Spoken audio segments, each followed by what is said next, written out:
کہ یہ دو حقیقتیں، ایک کیا ہے روحانی اور ایک کیا ہے جسمانی۔ اللہ تعالیٰ یہاں فرما رہے ہیں کہ اے نبی صلی اللہ علیہ وسلم، اب وہ کان، یہ کان تو ان کے پاس تھے ہی، لیکن ان کے پاس روحانی کان نہیں تھے۔ تو لیکن جس کے پاس روحانی کان نہیں ہے تو آپ اس کو سنوانا چاہ رہے ہیں، تو وہ کیسے سنے گا جس کے پاس وہ روحانی کان ہے ہی نہیں ہے؟ ان میں بہت سے لوگ ہیں جو تجھے دیکھتے ہیں مگر کیا تو اندھوں کو راہ بتائے گا؟ یہ دیکھو، اللہ یہاں کہہ رہے ہیں ان کے پاس آنکھیں تو ہیں لیکن روحانی آنکھیں جو نہیں ہے، بصیرت کی آنکھیں نہیں ہیں، تو آپ کیسے ان کو راستہ وہ دکھاؤ گے؟ نور کا سواد سبیل، جنت کا راستہ کیسے دکھائیں گے خواہ انہیں کچھ نہ سوچتا ہو؟ حقیقت یہ ہے کہ اللہ لوگوں پر ظلم نہیں کرتا، لوگ خود ہی اپنے اوپر ظلم کرتے ہیں۔ آج یہ دنیا کی زندگی میں مست ہیں، اور جس روز اللہ ان کو اکٹھا کرے گا، یہی دنیا کی زندگی انہیں ایسی محسوس ہوگی گویا یہ محض ایک گھڑی بھر آپس میں جان پہچان کرنے کو ٹھہرے تھے۔ اس وقت تحقیق ہو جائے گا کہ فی الواقع سخت گھاٹے میں رہے وہ لوگ جنہوں نے اللہ کی ملاقات کو جھٹلایا اور ہرگز وہ راہ راست پر نہ تھے۔ اب یہ دیکھیں ہم پیچھے پڑ چکے ہیں کہ وہ ظاہر علیہ السلام کو کی جان اللہ نے نکال لی صبح کے وقت اور شام کے وقت جس میں ڈالی، تو جب وہ اٹھے تو ان سے پوچھا کہ کتنے دیر ساتھ؟ میں نے تو کہا ایک دن، جبکہ وہ 100 سال مرے رہے تھے۔ یہاں اللہ کہہ رہے ہیں کہ کل جب سب تم لوگ اٹھو گے تو اس زندگی میں تم 100 سال بھی اگر زندہ رہے تو تم یہی کہو گے جیسے میں نے زندگی میں ایک دن یا اس کا کچھ حصہ رہا ہوں۔ اللہ اکبر کبیرہ۔ آج ہم سے ہی کوئی پوچھ لے کہ کتنی دیر آپ سے دنیا میں آئے ہوئے ہیں، تو ہم میں سے کوئی بھی کہے گا نہیں جی میں تو خوب سیر ہو چکا، بہت جی لیا میں تو اتنے سال جی لیا۔ نہیں، ہر انسان زندگی کا حریص ہے، لیکن اس حرص کے اندر پہلو ہیں کیا؟ کوئی حریص ہے جینے کا دنیا کے لیے، لذتوں کے لیے، کوئی حریص ہے اللہ مجھے تھوڑی زندگی اور دے دے، میں نے جو زندگی بھر میں گناہ کیے میں اسے معافی آپ سے مانگ لوں، میں آخرت کا کچھ سرمایہ بنا لوں، میرے پلے کچھ نہیں میرے اللہ۔ تو یہ دیکھو دو لوگوں کا مختلف جو ذہن ہے، یہ اصل میں کل ہمیں فائدہ دے گا۔ جو انہوں نے پازیٹیو سوچا اور وہ نقصان اٹھائیں گے، جنہوں نے نیگیٹو سوچا دنیا کی محبت میں جو گم رہے اور آخرت سے خوف زدہ رہے، اس پہ ایمان نہ رکھا، جن برے نتائج سے ہم انہیں ڈرا رہے ہیں، ان کا کوئی سام تیرے جیتے جی دکھا دے یا اس سے پہلے ہی تجھے اٹھا لے، بہرحال انہیں آنا ہماری ہی طرف ہے، اور جو کچھ یہ کر رہے ہیں اس پر اللہ گواہ ہے۔ ہر امت کے لیے ایک رسول ہے، پھر جب کسی امت کے پاس اس کا رسول آ جاتا ہے تو اس کا فیصلہ پورے انصاف کے ساتھ چکا دیا جاتا ہے اور اس پر ذرا برابر ظلم نہیں کیا جاتا۔ یہاں اللہ تعالیٰ بتانا چاہ رہے ہیں کہ پہلے انسان کے پاس مہلت ہوتی ہے، جب رسول کی آمد کے بعد اس کی دعوت جن لوگوں تک پہنچے وہ سب اس کی امت ہیں۔ نیز اس کے لیے یہ بھی ضروری نہیں ہے کہ رسول ان کے درمیان زندہ موجود ہو، بلکہ رسول کے بعد بھی جب تک اس کی تعلیم موجود رہے اور ہر شخص کے لیے یہ معلوم کرنا ممکن ہو کہ وہ در حقیقت کس چیز کی تعلیم دیتا تھا، اس وقت تک دنیا کے سب لوگ اس کی امت ہی قرار پائیں گے اور ان پر وہ حکم ثابت ہوگا جو آگے بیان ہوگا۔ اب یہ کہ نبی کریم صلی اللہ علیہ وسلم آئے ہمارے پاس، اور الحمدللہ ہمارے نبی چونکہ پہلے نبی جو تھے وہ تب تک نبی رہے اپنی امت کے لیے جب تک دوسرا نبی نہ آ گیا، لیکن ہمارے نبی کریم صلی اللہ علیہ وسلم ہم قیامت تک کے ہمارے رسول نبی ہیں، اور الحمدللہ ہمارے پاس ان کا یہ قرآن اور ان کی حدیث اور ان کی سنت جو ہے وہ ہمارا سرمایہ زندگی ہے۔ اس لیے اللہ تعالیٰ ہمیں یہ بتا رہے ہیں کہ بھئی یہ رسول کا آنا جو ہے وہ ہمارے لیے جو ہے وہ ایک تصدیق ہو گئی کہ اللہ کی طرف سے پیغام آ گیا۔ اب اگر کوئی سے نہیں مانتا تو پھر یہ کل کے حساب کے لیے تیار ہو جائے۔ اللہ تعالیٰ یہ فرما رہے ہیں کہ پھر جب کسی امت کے پاس اس کا رسول آ جاتا ہے تو اس کا فیصلہ پورے انصاف کے ساتھ چکا دیا جاتا ہے۔ اب پہلی امتوں کے لیے یہ ہے، ہماری یہ امت جو ہے قیامت تک کے لیے، اس لیے ہمارا پیغام قیامت تک چلتا رہے گا، ہمارا فیصلہ چکایا نہیں جائے گا۔ اور نبی صلی اللہ علیہ وسلم کی دعا بھی ہم پیچھے دہرا چکے ہیں۔ حضور نے فرمایا تھا میری امت کے ساتھ کیا میرے اللہ سلوک کرو، اللہ تعالیٰ نے پھر معافی کا اعلان کا اللہ سے نبی صلی اللہ علیہ وسلم سے وعدہ فرمایا۔ تو اللہ تعالیٰ فرما رہے ہیں، کہتے ہیں کہ اگر تمہاری یہ دم کی سچی ہے تو آخر یہ کب پوری ہوگی؟ کہو میرے اختیارات میں تو خود اپنا نفع و ضرر بھی نہیں، سب کچھ اللہ کی مشیت پر موقوف ہے۔ ہر امت کے لیے مہلت کی ایک مدت ہے، جب وہ مدت پوری ہو جاتی ہے تو گھڑی بھر کی تقدیم و تاخیر بھی نہیں ہوتی۔ ان سے کہو کبھی تم نے یہ سوچا یہ بھی سوچا کہ اگر اللہ کا عذاب اچانک رات کو یا دن کو آ جائے تو تم کیا کر سکتے ہو؟ آخر ایسی کون سی چیز ہے جس کے لیے مجرم جلدی مچائیں؟ کیا جا وہ تم پر آ پڑے اسی وقت تم اسے مانو گے؟ اب بچنا چاہتے ہو، حالانکہ تم خود ہی اس کے جلدی آنے کا تقاضا کر رہے تھے۔ پھر ظالموں سے کہا جائے گا کہ اب ہمیشہ کے عذاب کا مزہ چکھو، جو کچھ تم کماتے رہے ہو اس کی پاداش کے سوا اور کیا بدلہ تم کو دیا جا سکتا ہے؟ پھر پوچھتے ہیں کیا واقعی یہ سچ ہے جو تم کہہ رہے ہو؟ کہو میرے رب کی قسم یہ بالکل سچ ہے، اور تم اتنا بل بوتا نہیں رکھتے کہ اسے ظہور میں آنے سے روک دو۔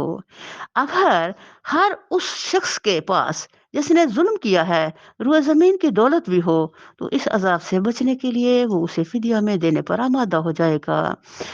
جب یہ لوگ اس عذاب کو دیکھ لیں گے تو دل ہی دل میں پچھتائیں گے، مگر ان کے درمیان پورے انصاف سے فیصلہ کیا جائے گا، کوئی ظلم ان پر نہ ہوگا۔ اب انسان جو ساری زندگی باغی رہتا ہے اور جب عذاب کو دیکھتا ہے تو اللہ تعالیٰ کے ساتھ وہ معافی کے رابطے کرنا چاہتا ہے تو اللہ کہتے ہیں نہیں، اس وقت پھر وہ ختم ہو چکا ہوتا ہے، پھر تمہارے پچھلے اعمال کی بنا پر ہی تمہارے ساتھ فیصلہ ہوگا۔ سنو، آسمانوں اور زمین میں جو کچھ ہے اللہ کا ہے، سن رکھو اللہ کا وعدہ سچا ہے، مگر اکثر انسان جانتے نہیں ہیں۔ وہی زندگی بخشتا ہے اور وہی موت دیتا ہے، اور اسی کی طرف تم سب کو پلٹنا ہے۔ لوگو تمہارے پاس تمہارے رب کی طرف سے نصیحت آ گئی ہے۔ نصیحت کیا ہے؟ قرآن۔ یہ وہ چیز ہے جو دلوں کے امراض کی شفا ہے۔ الحمدللہ اللہ ہمارے دلوں کے مرض بھی اس قرآن سے دور کر دے، زائل کر دے، ہمارے دلوں کو بھی شفا بخش دے میرے اللہ، کلام اللہ کی برکت سے۔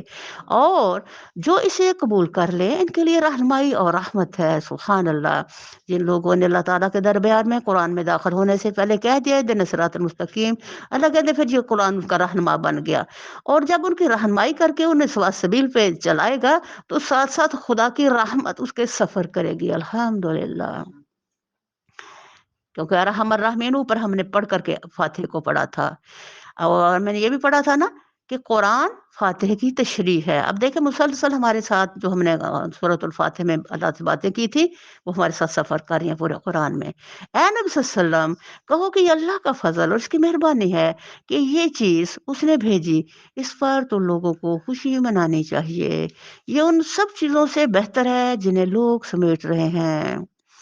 یعنی قرآن کائنات کی ہر چیز سے اعلیٰ اور بہتر نعمت ہے۔ الحمدللہ، اللہ تعالیٰ ہمیں اس کتاب اللہ ہی کو سمیٹنے، اس کی احکامات ہی کو ماننے والا بنا، اور اللہ دنیا ہمارے اندر یہ ایمان راسخ کر دے میرے مولا۔ دنیا جو رزق تو نے ہمارا مقدر لکھا تو ضرور دے گا، لیکن نیکی لیے ہم کو محنت کرنا ہے۔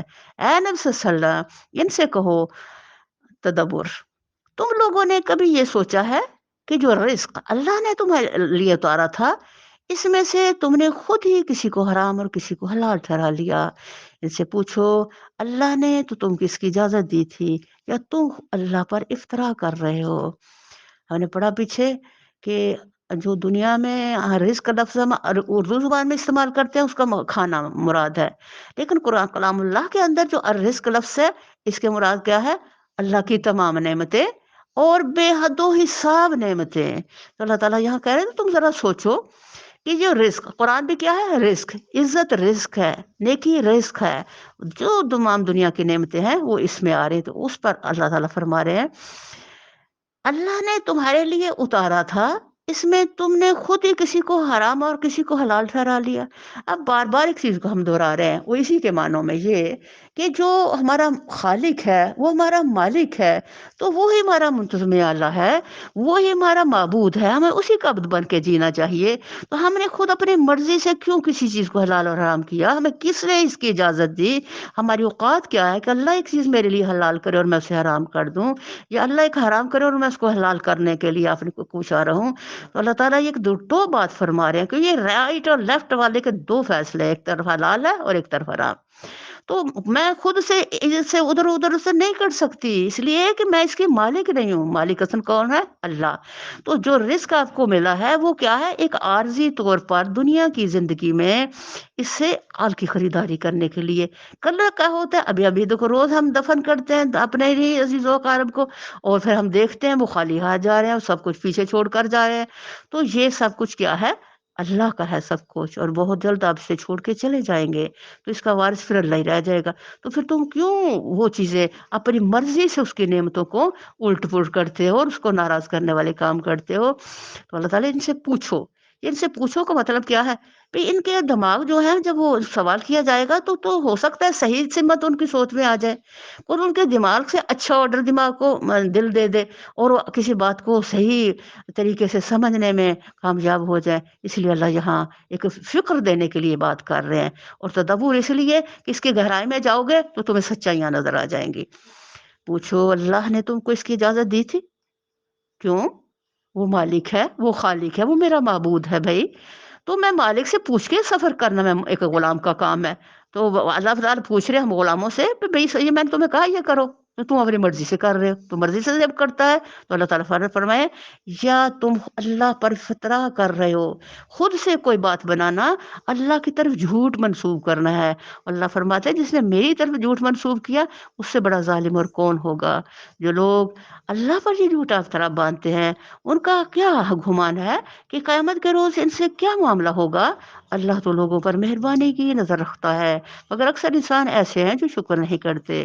اے نبی صلی اللہ علیہ وسلم، تم جس حال میں بھی ہوتے ہو اور قرآن میں سے جو کچھ بھی سناتے ہو، اور لوگوں تم بھی جو کچھ کرتے ہو، اس سب کو کے دوران میں تم کو دیکھتے ہم تم کو دیکھتے رہتے ہیں۔ یہ کتنا پیارا اللہ کا ہماری طرف ایک پیغام ہے کہ تم کہاں نبی صلی اللہ علیہ وسلم سے جا رہا ہے، آج کسے کہا جا رہا ہے؟ ہمیں ہم قرآن پڑھ رہے ہیں الحمدللہ، تو اللہ تعالیٰ کیا فرما رہے ہیں کہ میں تم کو دیکھ رہا ہوں الحمدللہ۔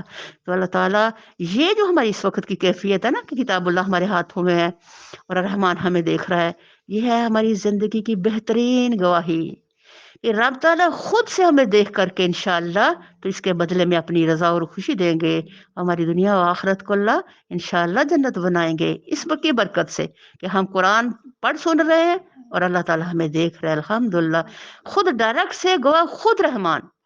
تو یہ عظیم نعمت ہے ہمارے اوپر، کوئی ذرا برابر چیز آسمان اور زمین میں ایسی نہیں ہے، نہ چھوٹی نہ بڑی، جو تیرے رب کی نظر سے پوشیدہ ہو اور ایک صاف دفتر میں درج نہ ہو۔ سنو، جو اللہ کے دوست ہیں، جو ایمان لائے اور جنہوں نے تقوی کا رایا اختیار کیا، ان کے لیے کسی خوف اور رنج کا موقع نہیں ہے، دنیا اور آخرت دونوں زندگیوں میں ان کے لیے بشارت ہی بشارت ہے۔ اللہ کی باتیں بدل نہیں سکتی، یہی بڑی کامیابی ہے۔ اے نبی صلی اللہ علیہ وسلم، جو باتیں یہ لوگ تجھ پر بناتے ہیں وہ تجھے رنجیدہ نہ کریں، عزت ساری کی ساری خدا کے اختیار میں ہے اور وہ سب کچھ سنتا اور جانتا ہے۔ یہ دیکھو، جو اللہ کے راستے میں چلتے ہیں تو کوئی آپ کی توہین کرے تو آپ کا دل کتنا خراب ہوتا ہے۔ جب نبی صلی اللہ علیہ وسلم کو جھٹلاتے تھے، دکھ دیتے تھے اور بہت کچھ بلیم کرتے تھے، پیچھے ہم نے دیکھا نبی صلی اللہ علیہ وسلم کو جو مجنون کہہ رہے ہیں، دیوانہ کہہ رہے ہیں، تو ظاہر ہے تو دکھ آتا ہے۔ تو اللہ تعالیٰ پھر یہاں نبی صلی اللہ علیہ وسلم کو کہہ رہے ہیں کہ جو کچھ یہ آپ کو کہہ رہا ہے اس پر رنجیدہ نہ ہو، غم نہ کریں۔ اپنی طرف سے وہ کیا کرتے ہیں؟ توہین کرتے ہیں، لیکن یاد رکھو عزت ساری ہی کی ساری خدا کے اختیار میں۔ اور پھر میرے رب نے سبحان اللہ میرے نبی صلی اللہ علیہ وسلم کو کتنی عزت دی، ورفعنا اللہ کا ذکرک، تیرا آوازہ میں اتنی بلند کروں گا، اتنی عزت تجھے دوں گا کہ اپنے کلمے ایک سال لا الہ الا اللہ کے ساتھ تیرا نام ملا کر کے قیامت تک تجھے اتنا بلند کروں گا کہ بعد از خدا بزرگ تو ہی قصہ مختصر، میرے بعد ساری عزت تیرے لیے ہوگی۔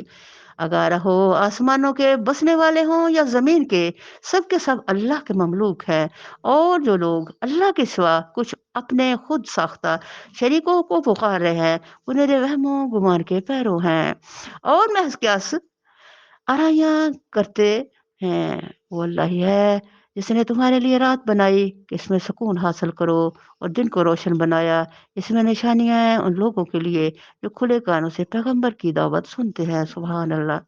یہاں رات اور دن کا کیا اشارہ ہے؟ رات اور دن زندگی اور موت کا اشارہ ہے، اور ایک یہ بھی کہ یہ جو نیند ہے یہ موت کی چھوٹی بہن ہے۔